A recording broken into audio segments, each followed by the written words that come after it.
নমস্কার বন্ধুরা, নক্ষত্রের শঙ্খধ্বনি চ্যানেলে আপনাকে স্বাগতম।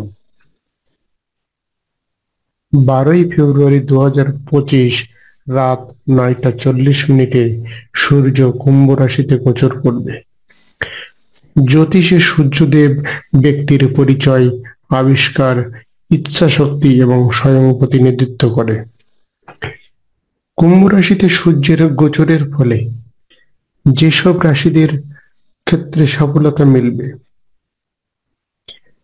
যেসব রাশিদের থাকতে হবে সাবধান এবং এই সময় যে সকল উপায় অবলম্বন করার দরকার তা নিয়ে আজ আমাদের আলোচনা। আসুন দেখে নেওয়া যাক। কুম্ভ রাশিতে সূর্যের গোচরের ফলে যে সকল রাশিদের ক্ষেত্রে সফলতা মিলবে: 1. মেষ রাশি, 2. বৃষ রাশি, 3. মিথুন রাশি, 4. কন্যা রাশি, 5. তুলা রাশি। প্রথমে আসি মেষ রাশিতে। মেষ রাশির জাতক জাতিকাদের জন্য সূর্য মহারাজ আপনার পঞ্চম ভাবের অধিপতি। এবার এটি আপনার একাদশ ভাবে গোচর করতে চলেছে। যেসব জাতক জাতিকাদের জন্ম মেষ রাশিতে হয়েছে তাদের জন্য সূর্যের কুম্ভ রাশিতে গোচর খুব শুভ প্রমাণিত হবে।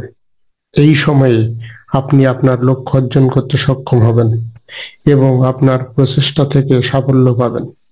এছাড়াও আপনি আপনার সন্তানদের অগ্রগতি দেখতে সক্ষম হবেন এবং প্রতিটি পদক্ষেপ আপনার সমর্থন পাবেন।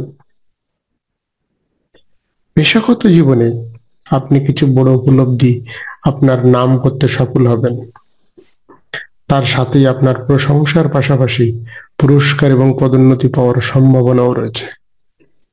অন্যদিকে যে সকল জাতক জাতিকারা সরকারি ক্ষেত্রে কাজ করেন তারা তাদের কাজে সাফল্য পেতে পারেন। এই সময় আপনি আপনার পেশাগত জীবন প্রসারিত করতে সক্ষম হবেন এবং নতুন চাকরির সুযোগও পাবেন। আপনার বিদেশ ভ্রমণের সুযোগ আসতে পারে যা আপনার ক্যারিয়ারের অগ্রগতিতে সহায়তা করবে। আপনি যদি পদোন্নতি বা অন্যান্য সুযোগ আশা করেন তাহলে এই সময়টি অনুকূল হবে। 2. বৃষ রাশি। বৃষ রাশির জাতক জাতিকাদের জন্য সূর্যদেব আপনার চতুর্থ ভাবের অধিপতি, আর এবার এটি আপনার দশম ভাবে গোচর করতে চলেছে। কেরিয়ারের কথা বলতে গেলে সূর্যের কুম্ভ রাশিতে গোচর আপনার জন্য ভাগ্যশালী থাকবে, কেননা এটি আপনার জন্য অনসাইট চাকরির সুযোগ নিয়ে আসবে।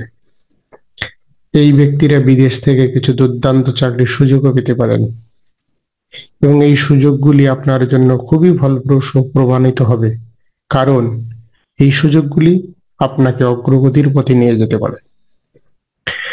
সূর্যের গোচরের সময় আপনি কর্মক্ষেত্রে চলনকালীন পরিস্থিতিকে স্বীকার করে কাজের সফলতা পেতে সক্ষম হবেন। এই সময় আপনি চাকরিতে উচ্চ পদ যেমন টিম লিডার বা ম্যানেজার ইত্যাদি পেতে পারেন।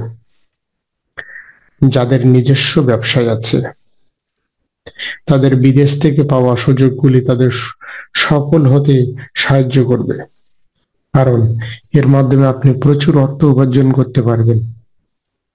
কিছু নির্দিষ্ট ব্যবসায়িক ধারণা অনুসরণ করে আপনি একজন শক্তিশালী প্রতিযোগী হিসেবে আবির্ভূত হবেন এবং এইভাবে আপনি অন্যদের সাথে প্রতিযোগিতায় সফল হবেন। মিথুন রাশি। মিথুন রাশিদের জন্য সূর্যদেব আপনার নবম ভাবে বিরাজমান এবার আপনার তৃতীয় ভাবে গোচর করতে চলেছে। এটির পরিণামস্বরূপ সূর্যের কুম্ভ রাশিতে গোচরের সময় আপনি ভাগ্যের সাথে সাথে পেশাগত জীবনে উন্নতি দেখতে পাবেন। তার সাথেই এই সময়ে আপনার ভ্রমণগুলি ফলপ্রসূ প্রমাণিত হবে। এই সময়ের মধ্যে আপনি বিদেশ ভ্রমণ করতে যাচ্ছেন, তাহলে এই সময় ভ্রমণ আপনার খুব ভালো ফলাফল বয়ে আনতে পারে। কন্যা রাশি। কন্যা রাশিদের জন্য সূর্য গ্রহ আপনার দ্বাদশ ভাবের অধিপতি, আর এবার এটি আপনার ষষ্ঠ ভাবে গোচর করতে চলেছে। এটির ফলস্বরূপ সূর্যের কুম্ভ রাশিতে গোচর পৈতৃক সম্পত্তি বা অজানা উৎসের মাধ্যমে আপনার অপ্রত্যাশিত লাভ বয়ে আনতে পারে। তবে এই সময়ে আপনার আয় বৃদ্ধি পাবে, তাই আপনি সহজেই আপনার দায়িত্ব পালন করতে সক্ষম হবেন। এই জাতক জাতিকারা ক্যারিয়ারে স্থির থাকবে, আর এই সময় বড় সমস্যা আসবে না। যদি আপনি চাকরি করেন তাহলে এই সময় আপনার প্রগতি দেখতে পাওয়া যেতে পারে, আর আপনি আপনার দক্ষতাও প্রদর্শন করতে সক্ষম হবেন। এই ব্যক্তিরা যে সুবিধাগুলি পাবেন তা ফলপ্রসূ হবে এবং কাজের জন্য বিদেশ ভ্রমণের সুযোগ পেতে পারেন। এবং আপনার কর্মজীবনে নিবেদিত প্রাণ এবং দৃঢ় প্রতিজ্ঞ হয়ে আপনি ভালো পরিমাণ অর্থ উপার্জন করতে সক্ষম হবেন। তুলা রাশি। তুলা রাশির জাতক জাতিকাদের জন্য সূর্য গ্রহ আপনার জন্য দ্বাদশ ভাবের অধিপতি, যা এবার আপনার পঞ্চম ভাবে গোচর করতে চলেছে। এই সময় সূর্যের কুম্ভ রাশিতে গোচর আপনাকে জল্পনা এবং অপ্রত্যাশিত উৎস থেকে অর্থ উপার্জন করতে সাহায্য করতে পারে। এছাড়াও আপনি আপনার সন্তানের আস্থা অর্জন করতে সক্ষম হবেন। সময়ের সাথে তাদের প্রতিদিন বেড়ে ওঠা দেখতে পাবেন। কেরিয়ার কথা বলতে গেলে এই জাতক জাতিকারা সূর্যের গোচরের সময় তাদের অবস্থান নিয়ে অসন্তুষ্ট হতে পারেন, তাদের ইচ্ছা পূরণ করতে ব্যর্থ হতে পারেন, যার কারণে আপনি অসন্তুষ্ট দেখবেন। যদিও আপনি কাজের জন্য বিদেশে স্থায়ীভাবে বসবাসের পরিকল্পনা করেন, তাহলে অগ্রগতির সাথে সাথে আপনি সন্তুষ্ট বলে মনে হতে পারেন। কিন্তু যে জাতক জাতিকাদের নিজস্ব ব্যবসা আছে, তারা এই সময়ের মধ্যে গড় মুনাফা অর্জন করতে সক্ষম হবেন। আপনি যদি আপনার কোম্পানিকে বিদেশে স্থানান্তরের পরিকল্পনা করেন, তাহলে এটি আপনার জন্য নতুন পরিচিতি দেবে এবং লাভ অর্জনের পথ খুলে দেবে। কুম্ভে সূর্যের গোচরের ফলে যে সকল রাশিদের থাকতে হবে সাবধান: 1. কর্কট রাশি, 2. মকর রাশি। কর্কট রাশিদের জন্য সূর্য মহারাজ আপনার কুণ্ডলীর দ্বিতীয় ভাবের অধিপতি, আর এবার আপনার নবম ভাবে গোচর করতে চলেছে। এটির ফলস্বরূপ সূর্যের কুম্ভ রাশিতে গোচর আপনাকে চিন্তা দিয়ে কাজ করাতে পারে, যার প্রভাবে এই মাসে আপনার প্রগতি সংকটে পড়তে পারে। এই সময় আপনাকে চোখের সাথে সম্পর্কিত সমস্যা যেমন জ্বালাপোড়া ইত্যাদির দিকে মনোযোগ দিতে হবে, যাতে আপনি তাদের কারণে সৃষ্ট সমস্যা প্রতিরোধ করতে পারেন। এছাড়াও আপনার অসাবধানতা এবং মনোযোগের অভাবের কারণে আপনার ক্ষতি হতে পারে। চাকুরিতে অসন্তুষ্টির ঘাটতি হতে পারে, আর এটির পরিণামস্বরূপ আপনাকে সমস্যার সম্মুখীন হতে পারে। এই সময় আপনার কাজের চাপ বাড়তে পারে, যা সামলানো আপনার পক্ষে কঠিন হতে পারে।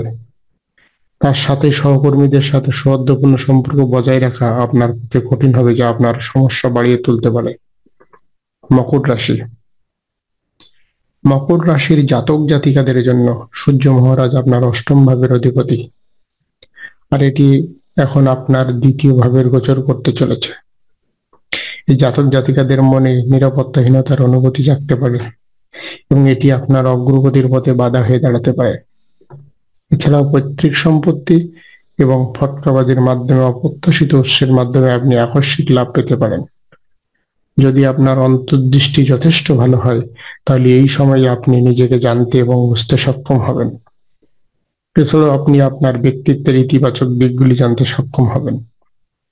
কথা বলা যাক ক্যারিয়ারের, তাহলে আপনি এমন পরিস্থিতির মুখোমুখি হতে পারেন যেখানে আপনাকে আপনার চাকরি বা কাজের ধরন পরিবর্তন করতে হতে পারে। তার সাথেই আপনাকে হঠাৎ বিদেশ ভ্রমণ করতে হতে পারে। এটা সম্ভব যে ব্যবসায় আপনার পারফরমেন্স ভালো হওয়া সত্ত্বেও আপনি আপনার ক্যারিয়ারে পরিবর্তন আনতে পারবেন।